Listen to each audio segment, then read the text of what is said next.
Hi, my name is Tom and I'm an alcoholic. In November 2020, I was asked to lead an Alcoholics Anonymous men's STEP discussion meeting. The format of the meeting is for the leader to share their experience with one step in depth per week using the 12 and 12 book as a guide. I recorded my portion of the meeting to share with sponsees and others who could not attend the meeting.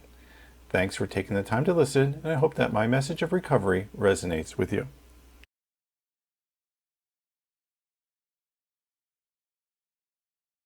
I'm Tom. I'm an alcoholic. I want to thank Pete for holding the meeting for us tonight. Thank everyone for joining. So, step two. Before I get into the reading and some thoughts on that, I just wanted to quickly qualify those who don't know me and new to the meeting. I'm a Tom. I'm an alcoholic. I'm an alcoholic and an addict and a codependent and an ACOA, etc. I've got a lot of isms and been to a lot of 12-step fellowships over the years. I was, and I had alcoholic behavior before I picked up my first drink. It was food, it was video games. I had one of those Atari thumbs that got worn out. Anything to take me out of me. I had a, alcoholic family tree, a lot of chaos, and so I was primed to be an alcoholic from the get-go. I started drinking at age 10, followed by other substances that came in along the way. I hit my bottom at 18, and it was a bottom filled with hopelessness. Last week I spoke about my bottom the ability to define our bottoms, and for me it was a spiritual, emotional nature. So I've been sober for over 31 years. Been, as I mentioned, a bunch of different 12-step fellowships. Settled back into AA.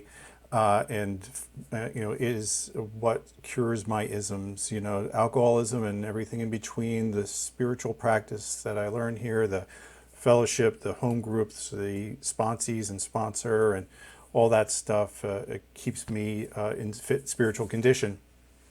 So that's me and a little bit of the context that I bring to my experience here. So step two, first I got to say, why step two? The step is came to believe that a power greater than ourselves could restore us to sanity. Well, why would I want to do that? Why would I need a power greater than myself? Why do I need to be restored to sanity? Well, it's because in step one we were told you have no power. Sorry, I have no power in particular, and that my life is unmanageable, that every attempt that I had done so far to manage life had not worked out for me. So if I'm in that type of trouble, with not being able to manage my own life and facing alcohol as my fate and the thing that's kicking my butt left and right, well, I better do something, and that something is step two. I better find a power if I'm powerless. So, in the right in here it talks about you have us over a barrel, with this idea that we're powerless. Now you're telling me I've got to find a power, and we might find this objectionable. So, with that context, the 12 and 12 here, the preface or synopsis in the beginning of the book has these bullet points. What can we believe in? AA does not demand belief. 12 steps are only a suggestion. Importance of an open mind. Variety of ways to faith. Substitution of AA as higher power. Plight of the disillusioned. Roadblocks of indifference and prejudice. Lost faith found in AA. Problems of intellectuality and self-sufficiency. Negative and positive thinking. Self-righteousness. Defiance is an outstanding characteristic of alcoholics. Step two is a rallying point to sanity and right relation to God. So, when I look at this step, the first thing I want to understand is, before I worry about the who, or what a higher power is, I need to understand, like, what is sanity? Why do I need to be restored to it? I can see that, perhaps when I was drinking and drugging, I did insane things. I did unmanageable things. But when I look at what Bill writes as sanity, what's considered sanity and why I need to be restored to it, it becomes much clearer, right? In the 12 and 12, I think on page 33, it says, sanity is defined as soundness in mind, yet no alcoholic, soberly analyzing his destructive behavior, whether destruction fell on the dining room furniture or his own moral fiber, can claim soundness of mind for himself. Well, okay, I can believe that. Like, I wasn't that sound of mind, so maybe I need to be restored to sanity. But maybe if I just don't drink, things will get better and I'll be okay. The problem is I'm an alcoholic, and just not drinking is not enough. That matter of fact, not drinking, stone cold sober, I will make the most insane decision that I've ever had, which is to drink. That having no substance in my body at all, nothing in my bloodstream, I will make a decision that sounds like, maybe it'll be different this time. Maybe I can manage it. It wasn't really, this substance. It was this drink. It was those people. These are insane thoughts for an alcoholic. But if I don't continue down this path of working the steps, I will return to insanity. And I need a power to restore me to sanity. In the big book, Bill spends a lot of time talking about the insanity of alcoholism, his own story in the chapter more about alcoholism, the whole putting whiskey in milk, that's insane, which is really a resentment story, but, it leads up to the guy making an insane decision. The person who made a decision after retiring to go back to drinking, because he thought, he had beat it that long, So there's plenty of stories in there about being insane. So as long as I have an open mind and start to read this and listen to this and hear, stories in the rooms, I can go, okay, I think I buy into this sanity thing. I'd like a piece of this sanity thing, maybe it means, like on page 84 of the big book, at step 10, that sanity will have returned. I will seldom be interested in liquor. Well, I think that would be a great thing. I think I'd like to be in that position of sanity, that I could be, seldom interested in liquor, that I could, recoil from it as from a hot flame. That'd be a good place to be. So how do I get there? I have to come to believe, and I've got to pick something to believe in. So how do we come to believe? For me, it was about experience. It was something I had to go through. It's not necessarily something that was book knowledge. I did like read some stories. I did like start to believe based on the information that was in the literature, but it had to be experience for me to come to believe. And so my first experience with that was in rehab. Rehab, I go in there, get my parents off my back. I want to get the courts off my back. This will look good when I go to court in 30 days. I'll get some sleep. I'll get some food, and I'll figure out how to do this thing.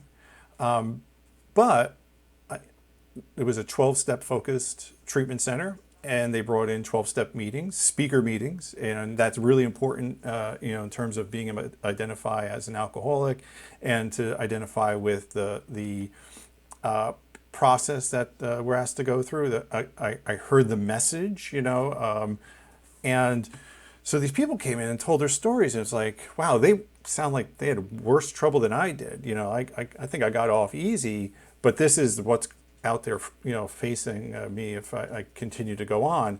But the worst part about it was they were worse, but now they're better. It was like I almost got jealous in a way. Like, these people sound like they got their lives together.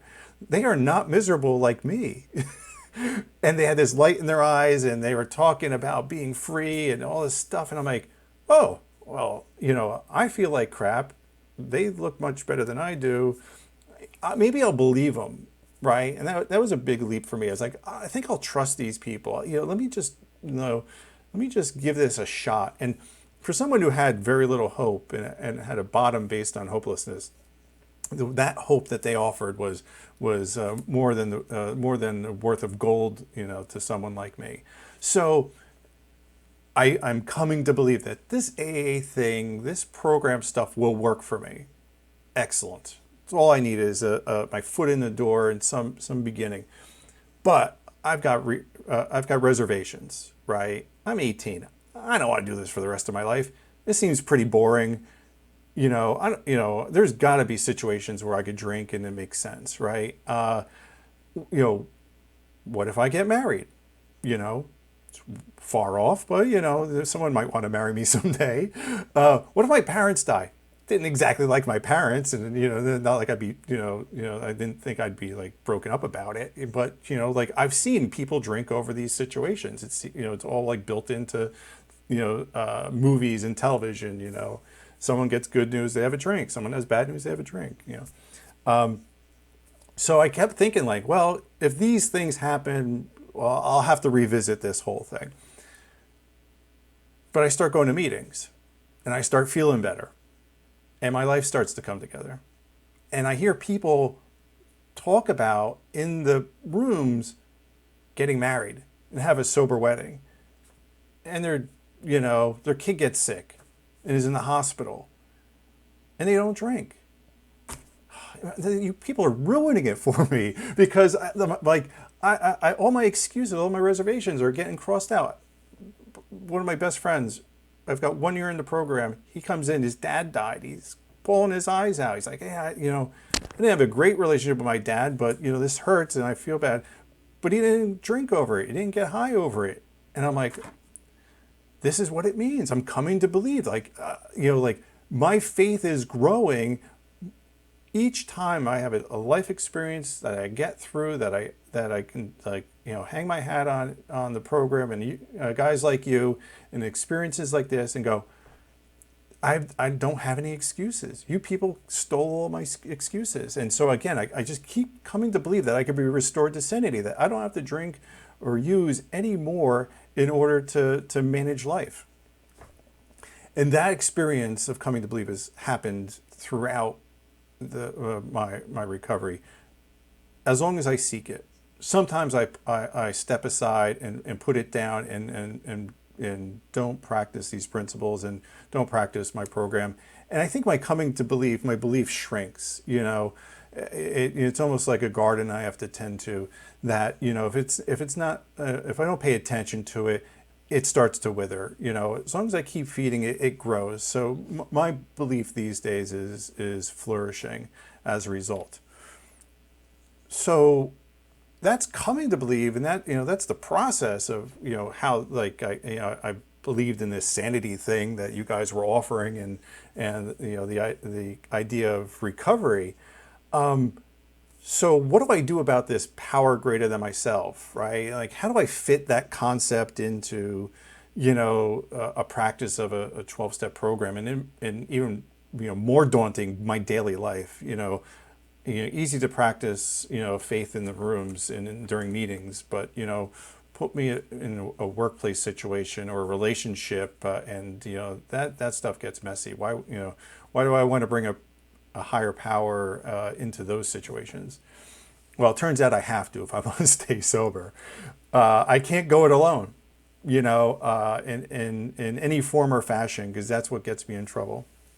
So, this is one of the many things that AA gets right, is it tells me I get to define what that power is. You want to call it God? Call it God. You want to call it, good orderly direction, group of drunks? You don't want to call it anything. We don't care. The programs showed me that I just need something other than myself to connect with in order to stay sober. Power greater than myself. there were lots of powers greater than myself. Alcohol was greater than me. Drugs were greater than me. The cops were greater than me. I was, dominated by a lot of things in life because of the way I was choosing to apply the limited power I had, and try to manage life instead of trying to meld with it and be part of it. So I'm going to find a power greater than myself. Now, in the 12 and 12, there's a couple good examples of arguments against the arguments of finding a higher power. And, I didn't necessarily have that power, that problem coming in trying to figure out a power. I was desperate. That's another great part of the program. Like, coming in desperate, hitting bottom, believing in step one, then step two comes natural next. It's like, I am desperate. I'm going to find a higher power. I'm going to figure out something that works. And I think early on, I just latched on to God. The word God worked for me. I didn't need to, couch it, define it in any way. In a lot of ways, I was whistling through the graveyard. I believed this recovery thing was working, and I wanted to. I wanted to give it its best shot. I knew what the alternatives were. I didn't want to jinx it. So I said, okay, higher power, God, excellent. I'm going to keep going with this thing. And I stayed sober. And so, hey, this thing works, and there was enough coincidences and things lining up which reinforced that this is the right path for me.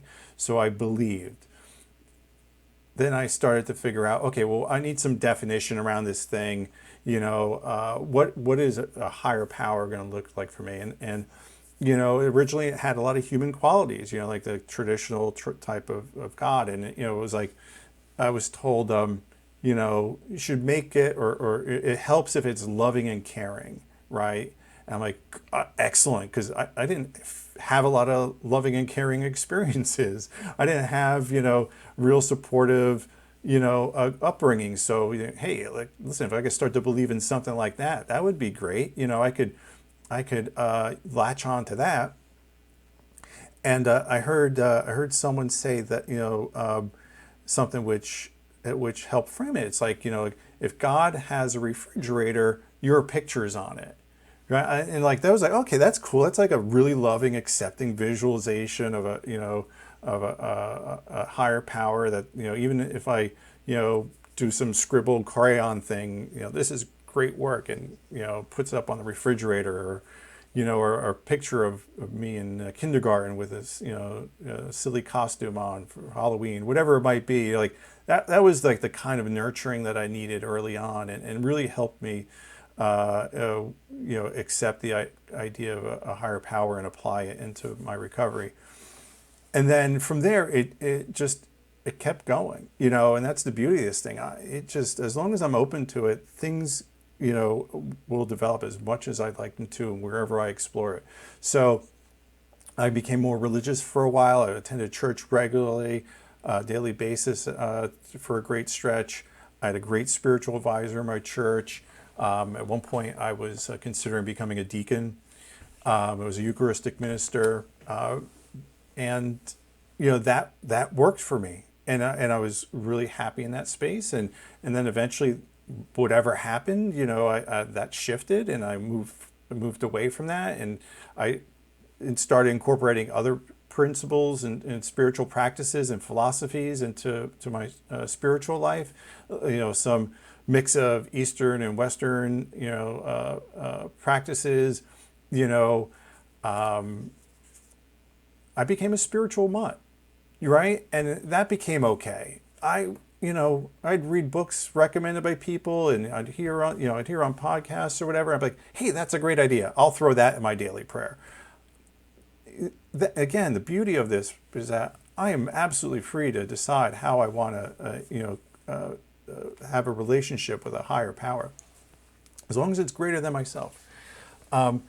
And I stopped caring. And that's the other thing. I didn't care about the definition. I didn't care about the name, the what I called it, or how I practiced it. Like, I just talked with some friends earlier, and I said, some days I need a capital G God with a human quality, and I'll talk to it that way, and then other times I don't want to put a name on it. That diminishes it. It's the spirit of the universe. It's an emotional, spiritual connection in the moment. I heard it described as God is a process rather than an object. I like that. Some days that works perfectly for me. So that's the beauty. Coming to believe is both a process of just building on this relationship with a higher power that I get to, decide and be open to. Most importantly, is it works, right? It works. So, I do want to cover a couple of things that were in the 12 and 12 about the blockers. They do go into talking about, how not to, how to get unblocked, I guess is the best way to describe it. What were the three things it suggests that we don't demand you believe in anything. There's suggestions. Get sober, stay sober. You don't have to swallow this all at once. Again, it was a process for me. It could be a process for you. And have an open mind, right? That this person talks about, I took it piecemeal myself. And then he talks about believing in results. And I think that was what I mentioned in my experiences. Results mattered as much as I was a logical an IT guy, did programming, as much as there is a whole spiritual piece to this program, it is a results-based program. I can look at this room and there's 59 guys in here. You are sitting here on a computer screen on a Monday night to stay sober, and staying sober, that's results. And I like this, it says results, prodigious results, right on page 27 there. The other piece to this, and I mentioned it last week as well, was that there's humility in this, right? That no matter where I might have fit in any of these blockers, right? So maybe it was, how could there be a God if there's so much suffering in the world, right? Or or hypocrisy, if I want to go down that route, or maybe I'm just defiant, right? Alcoholics are a defiant group more than maybe some others, and on top of defiance, we've got delusion. So not only am I fighting reality, I'm also making up a whole bunch of stuff as well. So in order to counter all that, right, I've got to get to some place of humility, right? I've got to come to a place where I realize I am not the higher power, right? Bill talks so much about self in the big book, reliance on self, and being the director, and how much does that cause me to suffer as a result, and keep me returning to the drink. Same thing with step 2 and finding the higher power. If I have a little bit of humility, just a little bit of window to say, I don't know it all, right? There is something out there which works for these men. It's worked for me. If I continue to leave that door open, I can fight back against all these blockers like indifference and intellectualism and defiance. And when those things creep back up, all I need to do is sit in a meeting, listen, and I can hear the voice of a higher power come through in the shares from people like you, people recovering, whether they're struggling or succeeding. That's where the power greater than myself manifests itself. It's in my relationships, my connections with you. I just need to be quiet enough and patient enough to hear it. So once again, I want to thank Pete for having me out here tonight to share on the second step. Hopefully I brought you a good message and gave you some stuff to think about. Thanks.